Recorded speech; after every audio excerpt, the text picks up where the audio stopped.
Pharma మృతుల కుటుంబాలకు వైఎస్ఆర్సీపీ ఆర్థిక సహాయం అందించింది. చనిపోయిన వారి కుటుంబాలకు 5 లక్షల రూపాయల చొప్పున, గాయపడ్డ వారికి 1 లక్ష రూపాయల చొప్పున చెక్కులు అందజేసినట్లు మాజీ మంత్రి బొత్స సత్యనారాయణ తెలిపారు.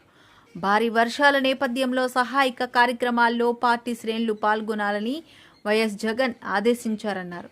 చాలా చోట్ల విద్యార్థులు ఫుడ్ పాయిజన్కు గురవుతున్నారని, ఇలాంటి ఘటనలు పునరావృతం కాకుండా చర్యలు తీసుకోవాలి. గుడ్లవల్లేరు ఘటనపై ఎందుకు చర్యలు తీసుకోవడం లేదంటూ బొత్స ప్రశ్నించారు. బాత్రూంలో కెమెరాల కోసం ఎన్ని రోజులు విచారణ చేస్తారు?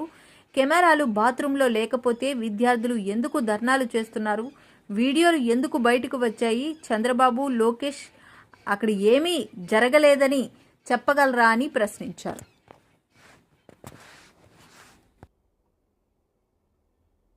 ఒక్క ఇన్సిడెంట్ లేని సరైన తీసుకుంటే మిగతా రాష్ట్రం అంతా కూడా అప్రమత్తం అయ్యేవారు, భయపడేవారు. ఎంతసేపు స్టేట్మెంట్లకి లేకపోతే పరనందుకి సమయాన్ని కేటాయిస్తూ ఆలోచన చేయకుండా ఇవాళ చేశారు. నిన్నటి రోజున దుబ్బలగుండ మండలంలో బాగుండ బాలికల ఆశ్రమ పాఠశాలలో ఫుడ్ పాయిజన్తో అస్వస్థత గురై విద్యార్థుల పరిస్థితి నిలకడగా ఉందని డిఎంఓ వచ్చి చెప్పారు. నిలకడగా ఉంది. కానీ ఆశ్రమ పాఠశాల ప్రస్తుతం 60 మంది డయేరియా లక్షణాలు ఉండడంతో వారందరినీ 60 మందిని హాస్పిటల్కి చేర్చారు. ఏంటి ఏం చేస్తుంది ప్రభుత్వం? ఏం చేస్తుంది? విద్యాశాఖ ఏం చేస్తుంది? లేకపోతే ఆ జిల్లా యంత్రాంగం, జిల్లా కలెక్టర్లు, జిల్లా యంత్రాంగం ఏం చేస్తున్నారు? ఏంటి ఆలోచన చేస్తున్నారు చెప్పండి. దయచేసి దృష్టి పెట్టండి. పిల్లల తాలూకా జీవితాలతో మనము ఆటలాడుకోవడంగా అసలు చేయొద్దు. ఒక బాధ్యతతో ఆలోచన చేసి చేయండి. అకౌంటబిలిటీ చేయండి. ఎవరు తప్పు చేస్తే వాళ్ళ మీద అకౌంటబిలిటీ చేయండి. ఎవరి మీద చర్యలు లేకపోతే ఏ విధంగా ఉంటాయి?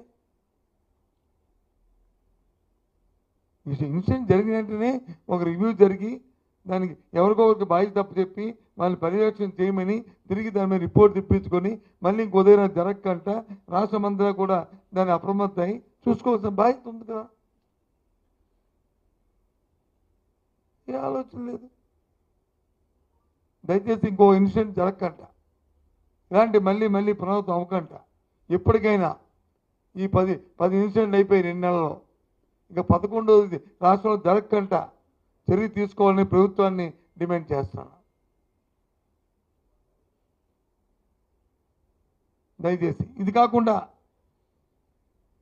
మొన్నటి రోజు మనం చూసాం గుడ్లవల్లేరులో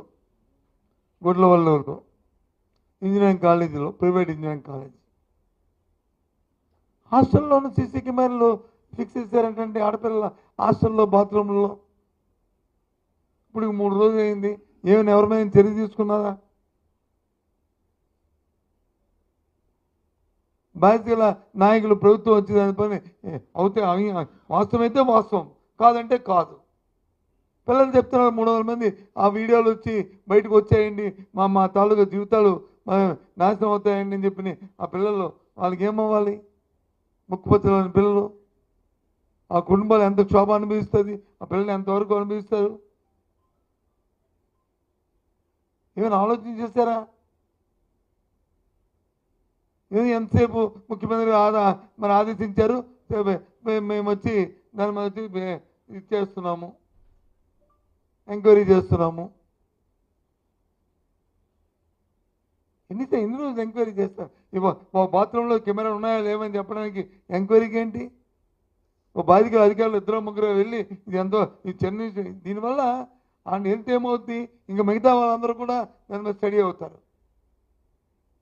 దీంట్లో నెగ్లిజెన్స్ ఏమైనా చూపెడితే అది అలవాటు కింద మారిపోతుంది.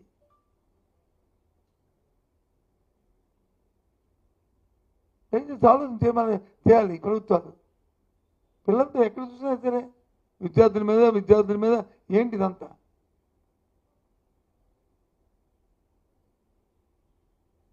ఇక ఎందుకు చెప్తానంటే నేను 2.5 సంవత్సరాలు 3 సంవత్సరాలు విద్యామంత్రిగా చేశాను.